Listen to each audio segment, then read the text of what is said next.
Hey, what's up, mutants? Welcome to Echo to Influence. I'm Anthony Spartacus Tamao. I'm here as always with Modest Betty herself, April Rodriguez. Hey, guys. And today's episode is called Detectives and Hunters. Now, what a detective and a hunter is, or guys, basically it's in the name. Some guys like to just be a hands-on detective and just get their guy and throw him in jail and stuff. And then there's hunters who do everything and tracking the dude down and maybe doing a little bit more, whatever his hunting a bit more like physical, or whatever the extent of his hunting is, you know what I mean? You got guys like from everybody from like Batman to Craven, so I had to break this one down into 4 categories as well. So the 4 categories we have: elusive, hidden amongst prey, we want you to know we're coming, trophy hunter, and the thrill to kill. Now, all these guys, like I said, they all have their process and their methods of hunting. Some harm more than others and stuff. So I want to talk about the original detective hunter, Sherlock Holmes, who made his first appearance in 1887. He was created by a British author named Sir Arthur Conan Doyle. He referred to himself as the consulting detective. It's pretty dead on when it came to the movie. Now, the movie is the first thing that really intrigued me about Sherlock Holmes. Robert Downey Jr. did a fantastic job at displaying what he thought Sherlock Holmes was. The way that he pieces things together, even in a fight, I thought that was just amazing. Like, I'm pretty sure a lot of UFC fighters do the same thing, but his strategy went beyond, and he saw it. He sees it through most times. Now, in the stories, he has about 56 short stories made by him, and one of them intertwined with Jack the Ripper. And now, the reason that happened is because people thought that Sherlock Holmes was a real dude. That's how popular he was. There are more actors who have played Sherlock Holmes than any other character ever. Really? Yeah. So, like, as far as that goes, I know people complain about so many Spider-Man and so many Batman. Well, there's a lot of Sherlock Holmes out there. You know, there's a lot of movies, a lot of shows. Interpretations of it. Yes, books, and I like everybody's interpretation. So, which brings up the first category in our bracket here is elusive. Guys who are good with gadgets and traps. And one of the guys that come to mind is Green Arrow. When you talk about gadgets, this guy has like every single thing in an arrow. He has a boxing glove that'll knock you out just so he doesn't have to kill you. You know what I mean? I remember watching the show and them making that to a relative thing instead of him having the gadget. He was fighting Wildcat, and Wildcat has a gym where there's a lot of like boxing and fighting, and there was a boxing glove right there. So he's fighting him and he's trying to stop him. Instead of hurting him, he stabs the glove perfectly in, and then he shoots him, boom, knocking him out. And it was like a huge homage, like paid homage to a comic book. Yeah. So that was pretty cool. When you think about guys like Green Arrow, like he sets up great traps. He's just really witty and he's really cool. I like that guy. He's like Batman in the sense that he doesn't normally kill, but he will kill you if you have to. And I will say that there's been a few times that Green Arrow has beaten Batman in hand to hand. Really? So there's a lot of times when people always like, you get the hardcore fans that'll say Batman can never be beat. You got to expand your mind, man. Fucking Green Arrow's beaten him before. But Green Arrow is really an awesome character. I like him. He's one of my favorites in DC. Then we move on to Batman. Batman who, pretty much started the perspective shift of the detective comics. So he really expanded out into like doing actual detective work other than Superman. He was doing actual detective work, hands-on. This was before he had the computers to resort to. I like this old school Batman. He would reach into his utility belt and like actually pull out something that's pliable instead of just like, oh, here's a hard drive, just put it in, I know that's how it is today, but that was Batman back then. And then there's a character that I've always said a lot of people overlook him, but I think they shouldn't, because he's on that level of Batman, Green Arrow, and it's Rocket Raccoon. Oh, yeah. And if you just like in Guardians of the Galaxy when he set up all those traps for all the Ravagers, and he's just having fun with it, and his elusiveness, his ability to dodge bullets and end up behind you and electrocute you, even fight you hand to hand using his speed. He's an elusive hunter, and he's a bounty hunter too. Like he goes and gets his grab, and he wants to get paid. That's just Rocket how he is. While we're in the Marvel universe, and while we talked about Green Arrow, I want to talk about Marvel's version of him, Hawkeye. Hawkeye is in the same manner, a great hunter and a great like elusive fighter. I mean, he's teamed up with the Avengers to fight Thanos, and he stood out of the way just fine while attacking Thanos at the same time, making himself actually contribute, you know. And then probably the most elusive character of them all, Spider-Man. The Spider-Man, now that guy's a great hunter. He actually is a spider, and spiders are some of the greatest hunters in the world. And, you know, he can catch you without ever harming you. And good thing Spider-Man's a guy who doesn't, like, kill or rip your head off or eat you. It's like a good thing he doesn't have to feed, you know, because he would kick a lot of ass. You know, he'd fuck a lot of people up. So, but Spider-Man is a great example of an elusive character. Now moving on to Hidden Amongst Prey. Hidden Amongst Prey are characters like Daredevil and Blade, Martian Manhunter, Alien, and Dexter. Now Daredevil's a guy who you always see up in the buildings on top of the rooftops, and he's not very like the Punisher. The Punisher will just kind of plow through and blow shit up to get his guy, but the Daredevil will stay hidden until he is certain of his move, and then he executes and mission's done. Usually that works too because he was trained by a few dudes from the Hand, also trained with Elektra and everything, so his Hidden Amongst Prey ability is better than most, but not better than this guy, Blade. Blade is a guy who he hides amongst his prey, and his prey is vampires. You know, so isn't that fucking awesome? And then he blends in so well with them and everything. Like I don't know if they know he's a daywalker until it's too fucking late. And it seems like they just know he's a daywalker because he's the only black vampire you ever really see. You know, another one that's hidden amongst prey, but it's very gnarly, like almost like a werewolf, is a Alien.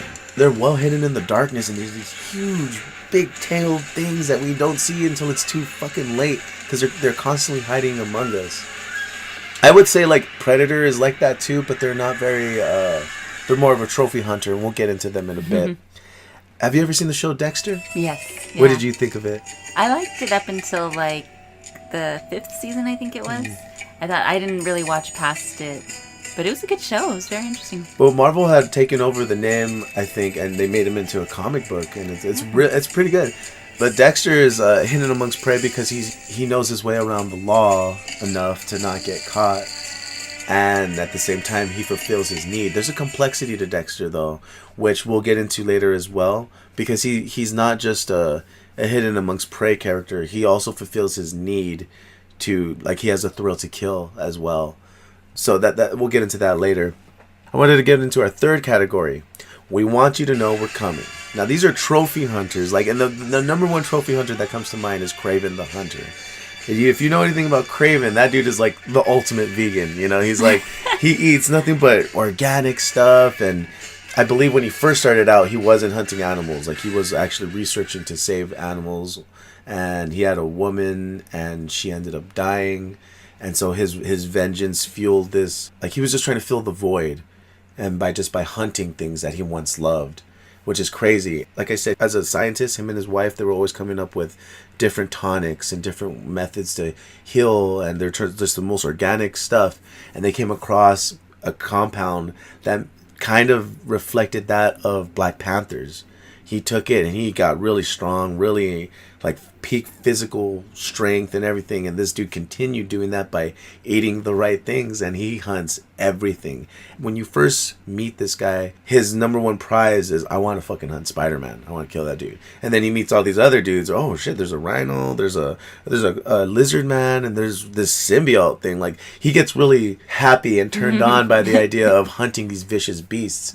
And he does it, and he's hunted Wolverine even, and he's you know what, I really hope they come out with a show of him too. Like, he's a personal favorite of mine because I used to watch the animated series of Spider-Man, and this dude used to kick Spider-Man's ass all the time. And Spider-Man, I felt, underestimated him a lot. And then there's guys like Deathstroke, who are like bounty hunters who really don't care if you know they're coming or not. You know, they're gonna get the job done. Getting certain marks really like mean more to him than money. You know, if he could take out Superman, he would do it for free. You know, knowing if he could really do it, you know, it's about the glory for him sometimes. But his glory is his trophy. And then you got bounty hunters like Boba Fett from Star Wars, and that dude's just like, he's pretty much motivated by money and everything, but also taking out Jedis, that's his trophy. He collected proof to show that he killed Jedis all the time. And then even Wolverine himself, that dude loves to let you know he's coming. He even roars before he gets to you, you know? And like, yeah, he has no quiet. Like, him and Punisher make a really good team. I like seeing them. And then what brings us to our final category, the thrill to kill. These are guys who just kill for fun. They hunt their prey just because they can. And sometimes they have no control over that. Like Jack Russell, he's a werewolf. And, he has to feed sometimes. It's not always good. And any werewolf, the wolf man or whatever, he has to feed. And he's one of those dudes who just, like, gets the thrill out of it. And it's the animal in you that needs to be released. There's guys like Conan. I just read the comic book Conan that you bought for me for my birthday. And the dude has such a thrill to kill. Like, it's like, he doesn't have to be in arena pits fighting other monstrous gladiators from Middle Earth. But he does. He chooses to. He's a king, though. He's a king. He runs shit, but I'll go in there and I'll fight. It's a thrill to kill for him. It's almost like a need to feed, but he doesn't eat them. It's almost like it's a soul or energy thing with him. Because they use his blood for certain rituals to, like enhance a witch's strength or rise a dead army. It's pretty cool. And then you got Nomak from Blade 2. Nomak he really became a favorite of mine watching Blade 2. I found myself rooting for him at some point. And I love Blade. I'm not nothing against him. It's just that Nomak really proved himself. Now that dude just had a thrill to kill too. He loved killing vampires. He hated them so much, and I think he had a personal vendetta because he was created by them. But then you couldn't stop this fucking plague. Nomak, you're the man, dude. And then you got a character like Predator. Predator, who there's a trophy hunter right there, the ultimate intergalactic trophy hunter who has a T-Rex skull just right there erected on his wall in his ship, and amongst other skulls too. And so Predator to me is he can be hidden amongst his prey, but it's a thrill to him. If he doesn't have to, he won't do it. It's a thing to be. I think he only uses his cloaking device to gather information, which he's still hidden amongst prey. I guess that's the complexity of that character. But honestly, I think he's more of a thrill to kill because, like I said, it's the trophy hunting part. I wanted to come back to the complexity of Dexter as a character because, like I said, he too is a thrill to kill guy. Like his father figured out a way to satisfy that need, as well as him feeling like he's doing the right thing. And by doing that, he had to hide himself amongst his prey and then, enjoy himself while he does it. And, it's like kind of finding your own safe space, and it's like his art is weird and cruel and you wonder where the line's really drawn, because these guys that he's killing are better off. Like, he's like the Punisher. So now that we've talked about all 4 categories, are you well informed on how detectives and hunters work? Yes. Nice. So now we're going to go into our fantastical fan favorite, Rumble. So this Inter-Realm Rumble is between 2 in the same category of thrill to kill. On one side, we have Nomak from Blade 2 versus Predator from Predator. First of all, both of them, their mouths split right open and eat. I know Nomak eats his shit, and I've never seen a Predator eat nothing. But I know he scares the fuck out of people and shit with it. And I thought that was a cool relativity to them.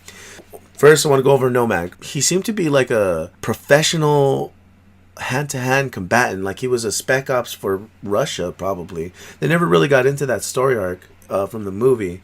If there's a comic book out there that explains it, guys, please let me know. From what I see is that when he fought Blade had every gadget to throw at him. And Nomak went at him with just himself, with drive and his thrill and just his motivation and his just fucking fuck Blade up. And Blade pulled out his sword as a result, and the guy, he pulled out some rebar that had a piece of cement on it still, and that's what he was fighting Blade with. When he was doing that, I became a fan. I was like, this dude is badass. When it comes to hunting, you don't really realize that this dude is subhuman until you're too close to him. Because I remember he was luring in a drug dealer because he looks like a junkie. And when he got too close, he fucking ravaged him. And the thing about it, when he bites somebody, it's not exactly like a vampire. The transformation is painful, and it changes your internal organs. It splits your jaw open and everything. You lose your hair, and your metabolism runs faster than that of a vampire, so you change faster. But you can also die faster, so they're constantly feeding. Nomak is a carrier. He doesn't have any of those weaknesses, and he has a bone that covers his heart. What would you say some of Nomak's weaknesses are then? Because he seems to have a lot of strengths and a lot of like built-in like. I think he's angry. I think sometimes his anger can make him act quickly to a situation that doesn't have a necessity to it, in which he'll overdo something, and that's his mistake. And his weakness is also his head. Sunlight is also a big weakness for him. I think that's about it. Like his family betrayed him, so he doesn't care about family. He does kind of care about unity on some level, but I think it was just because they had a common enemy. How do you think he would do, like, since Predator tends to be in the jungle, right? Yeah. Jungle foresty area. There's not a lot of sun that would get there, so in a fight, that sunlight I don't think would be too much of something that would work for Predator. The thing is that everything has to be observed and studied. Because, like, if Nomak knew certain weaknesses about Predator, I'm sure he'd apply them. Same thing for Predator, though. If Predator understood that this guy's weakness is sunlight, the technology that they have, they could probably emulate some kind of sunbeam or something like we did in the movie. We came up with one. But we're in the first appearance, when they first face off and everything, I think it might end up being a little different. I see. Because, like, Nomak's going to attack only at night. And even if he attacks in the jungles at night, it'd be fucked. Because Predator's thermal imaging picks up on, warmth or whatever, and he's not warm. He's a cold-blooded killer. So he'd be able to sneak up on him if he wanted. But, he would, but Predator could too. Predator's a trap setter. So, I mean, he can probably protect himself long enough to build traps and stuff, but Nomak's a fast healer. He'll even rip off his own leg and just keep going. So this one's a tough one because Predator has just like Blade, he had every gadget that he could to throw it at him.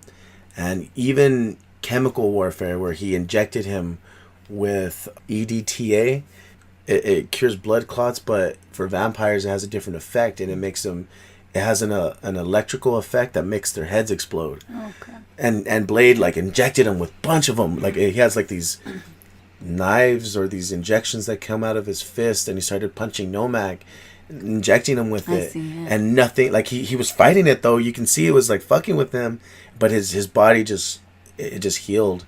And, like, he laughed at Blade, and Blade's like, oh, man, this is going to be a long day. And he was fucking, again, that was that same scene where he pulled out that rebar. But, like, it was before that, and he took him down, and he just started fucking punching them as they were falling down from, like, the third story. I mean, Nomak is relentless. And the thing is about Predator's weakness is that he's lost to guys like simple, normal, everyday Americans. And he's also lost to the best of the military guys that we have to offer. I saw Danny Glover beat him in the city one time, so Predator, I mean, it's not the same Predator, I know, but, like I said, they're that good, and it depends on... I don't see any Predator really having an easy time with Nomak. I see Nomak surprising them. I see Predators underestimating him, seeing him only as a humanoid on Earth, thinking that he only has this much strength when he really has that much strength. And he'll bite you because he wants to know how you taste. And then you're going to turn into a badass vampire hybrid Predator thing, So, but my vote for the fight, when it comes to killing, if we told Nomak and Predator to the death, I think Nomak would rip his head off and stuff. Yeah. Mm-hmm. I was thinking the same thing. So Nomak, congratulations, you're the winner, brother. And it's not because I'm a fan. Honestly, though, like, I am a huge fan of Nomak. Yeah, I could say I'm a little one-sided about it. But yeah, Nomak wins. If you guys think otherwise, if you guys think Predator will win, explain how. Just to get your feelings up in the game, and let's talk. Let's talk about it. Before we go, guys, I wanted to do an EI recommends. So yesterday, April and I, we threw an event for the Game of Thrones premiere party, and it was awesome, by the way. Cool. It was fantastic. So much fun. And the EI recommendation is, of course, to watch season 8. And we started watching it already. Keep up to date with us, guys, because we might, if all goes well, we might have a finale party. Just let us know what you guys think and what. But just to let you guys know, we're about to throw some spoilers on you. So, AP, what did you think of the scene between Jon Snow and Sam Tarly when Sam had told him everything? By the time we got there, everyone has heard that theory so many times that I was kind of like, all right, just come on, hurry up and tell them. Like we've already processed this. We've had this information for so long, and like it's not really like surprising. Or as a fan, I just want to see more of what John's reaction is going to be, and how it's going to play out, and what's going to happen with Danny. And it's funny because he doesn't want to say, like, I fucked my aunt, but you know, it's like, what are you more surprised about? The fact that you slept with your aunt, or the fact that you're king of the 7 kingdoms, you know, and that's your rightful place? That particular scene was probably my favorite of the whole show, just because of the question Sam asked. He goes, well, you gave up your crown for your people, would she do the same?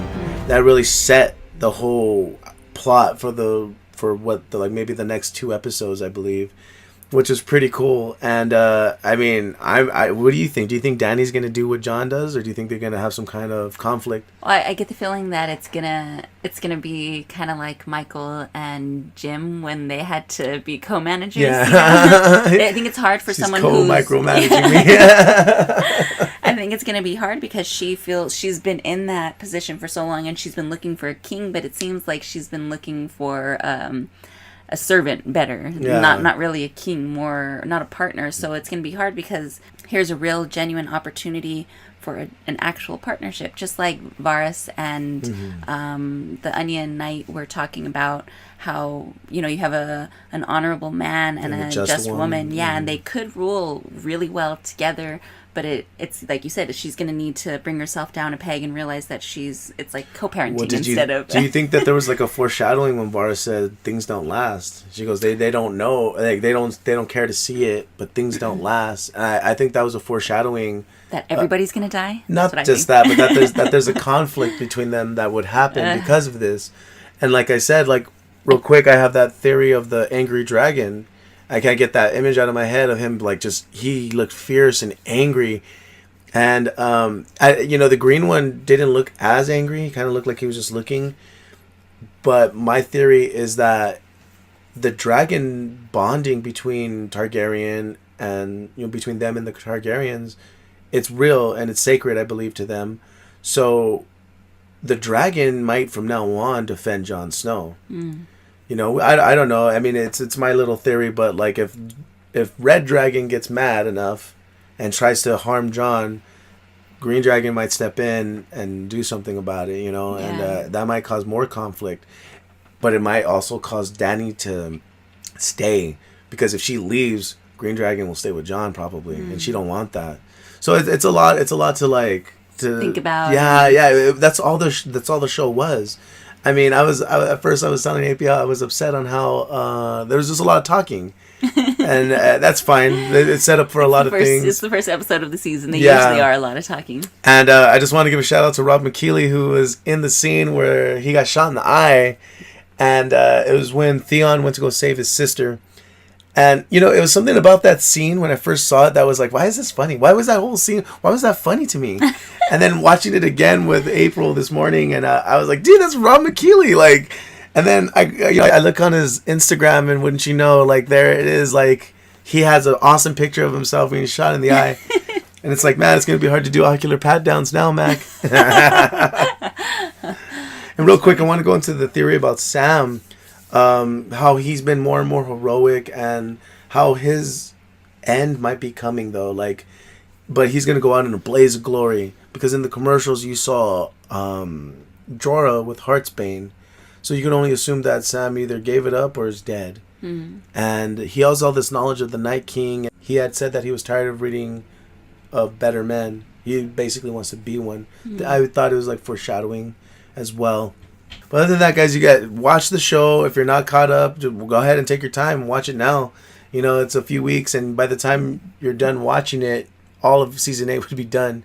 But if you haven't seen it, watch it, guys. I had bought this comic book called War of the Realms, and it is fucking good. It's really good. It's basically all 10 realms that Thor was defending. They kind of like all broke and segued into one another. So now Earth is caught up in the middle. Like, that is the battleground for all the frost giants, the witches, and there's these dragons, and then there's the Asgardians and elves, the dark elves. Like, they're all there fighting. So there was my favorite part of those comic book was when the Punisher, he was doing what he does and everything, and then he's like in a building, and all he sees is this frost giant like walking by. And he finishes the job. He kills this guy. And then instead of asking any questions or anything, Punisher jumps out of the fucking window at the Frost Giant with his guns, basically saying, fuck this guy. And he just went after him. And then went into the next scene, and you can only wonder what happened to the Punisher. Now, this week, they have the new War of the Realms with just about the Punisher. And the front cover is him with a big old RPG, and he's sticking it into a Frost Giant's mouth, ready to blow him up.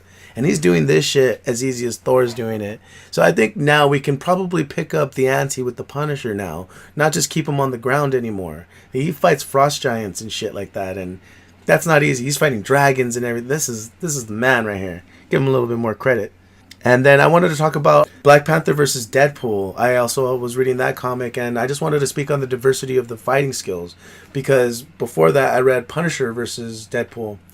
And the fighting was really gritty, and it was awesome. The shooting, and it was just a different style for Deadpool. And then now he's fighting Black Panther, and he's resorted to doing a whole different style. He's flipping. He's being more elusive. He's being quicker. He's trying to keep distance, but Black Panther's closing in, and he gives him a working. And from what I left off, Deadpool's not happy. Remember what we talked about where Deadpool can turn it off and turn serious? Oh, yeah. Uh-huh. He did that, and now he's going after Black Panther. So it's a really good one. I recommend that one, guys. Before we go, I wanted to remind everybody that we have our game night this Friday, April 19th, from 6 to 9 p.m. at the Collab Incorporated in Uptown Whittier. The tickets are $10. If you buy the ticket before the date, you will get a slice of pizza, you'll get a snack and a drink, you'll get early entry and guaranteed spot in the tournament. We'll have a Smash Brothers, Injustice, and Mortal Kombat X tournament that night with prizes. Not just a belt that we're making, but also a mystery box with a bunch of cool stuff for the winner. So yeah, guys, you'll be winning a freaking awesome title belt created by us. And well, I mean, come on, like it's gonna be fun, y'all. And feel free to bring your kids, guys. And we gotta have board games and casual video game playing on the side, yeah. And I'm still doing training for the Ludus. I do $5 days if you can't make it every day. I do $5 a day if you just want to train with some guys and roll with us, work out with us. But other than that, I do $45 a month.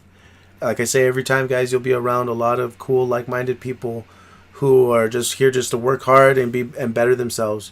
I also do the Hands of Apollo massage, where I do $30 for full body deep tissue massage, $40 for hot stone therapy, and $25 for sports therapy, and $20 for chair massage. And I'm always at the Collab Incorporated every Wednesday from 4 to 6 doing chair massages, guys. So come check me out, get a sample, and it's only for tips and donations at the Collab that day.